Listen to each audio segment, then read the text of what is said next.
Hello everyone and welcome to Action RPG. I'm your host Aaron, and for today's video we're headed to the world of No Rest for the Wicked. Now whether you love or hate this game, whether you're a fan of Moon Studios or not, the game has been out for 2 weeks and they have dropped, are you ready for this? 6 hot fixes and now a main patch 1.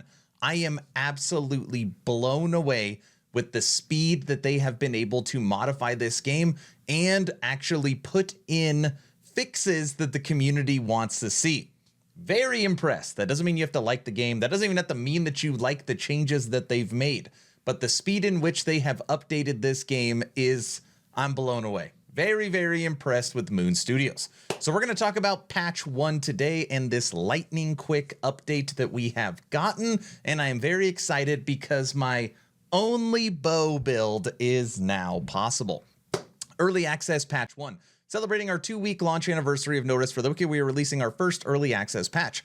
This patch brings significant CPU and GPU performance improvements, keyboard control remapping, a new mouse/keyboard control scheme, increased inventory stacking, chest inventory access to vendors and crafting, bows using stamina, earlier housing access, quality of life, and 45 bug fixes. With all the performance improvements since launch, we are updating the recommended PC specs to see and you can see the image below.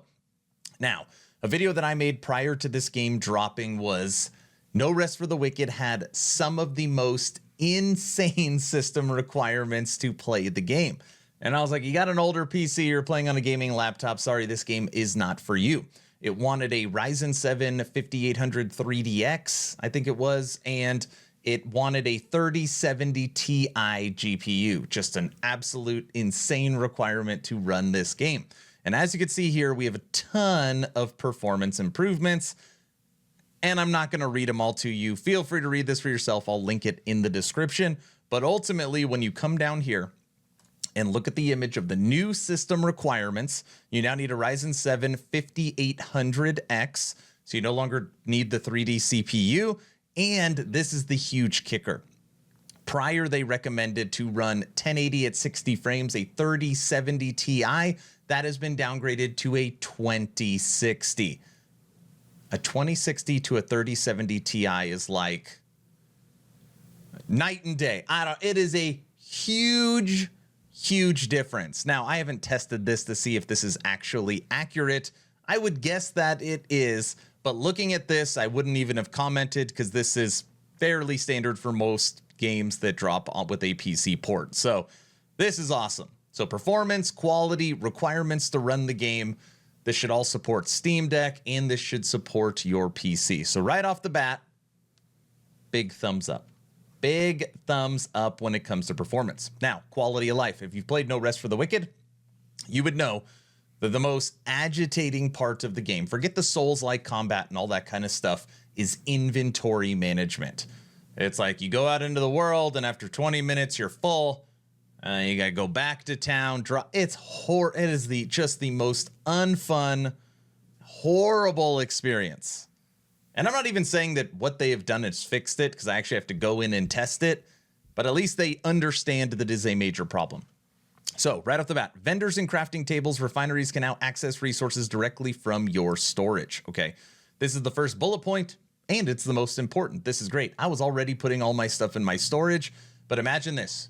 Currently, you go out, you're full, you go back to town, you go to your house, you throw all the stuff in your storage, you go out, now you actually want to use your stuff, you go back to your storage, you take it out, you put it on your person, and then you go to the vendor or the NPC. What a horrible experience.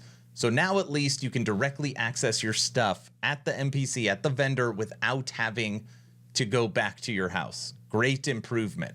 Now, if they took this one step further, which I doubt they would ever do, something that, you ready for this? Something that Blizzard did with Diablo 4 is you no longer had to manage your resources. Once you picked them up, they basically automatically went to your storage. And then when you needed to use them, you could automatically pull them from them. If you could be in the world and you're chopping down trees, and when you grab that tree, it automatically goes to your stash, that would be a true game changer. You wouldn't even need the extra spaces in your inventory. That would be truly incredible.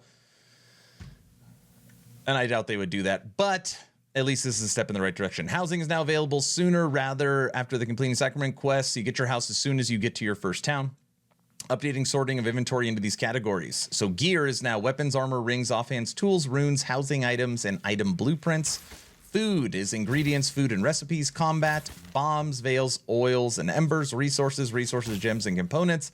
And then realm is realm and key items. And I'm hoping that just looking at this, that realm and key items, I hope they put maybe like runes in there or something. I feel like there's still too much in gear, and the realms one just has keys and stuff in it. It's always empty. Last equipped food quick items will be saved when leaving and rejoining a realm. Deprioritizing ingredients being next auto-selected food when the last currently selected food is eaten. That's good. Cinematic skip. You can now do an improved legibility of some of the controller icons on Steam Deck. So very cool. So far we've got a huge improvement to performance and a lot of quality of life when it comes to inventory management, which is terrible. Now, settings, you can now rebind your keyboards. So they've said that you cannot rebind controller. This is coming soon. And again, remember, this is week 2 early access. So being able to remap your keyboard is great. And there is a new kind of default keyboard layout that they're going with. And they added additional mouse and WASD keyboard controls. So very, very cool. They updated some stuff that you could put in your house if you want to make your house look cooler. Loot. Increase the number of slots and chests for the cupboard. So in here, they just updated some of this. It's not, I mean, and then they nerfed focus, which does suck for me, who is a bow player. So they updated some of this, and they raised stack sizes, which is nice, which will further help with your inventory management. And what I'm just trying to get down to here. Now, as someone that plays a bow, know that I have to have a bow, and then I need to have a one-handed weapon. The idea is I hit, roll backwards, shoot, hit, roll backwards, shoot. The reason why is because I need to build focus in order to actually shoot enemies. And the build focus, I either have to use a potion or something or hit an enemy. Now you could shoot your bow while using stamina, which ultimately means that you could shoot whenever you want. Well, as long as you have stamina or focus. Now, this is what that looks like, and I will have to test this. I'm actually thinking out loud, not sure how this is going to work in the real world. Because now my movement, my dodge, my shot is all on stamina. Which means there's going to be times where it's still going to be melee. It's not like I can just sit back and shoot, which I understand that would be way too easy.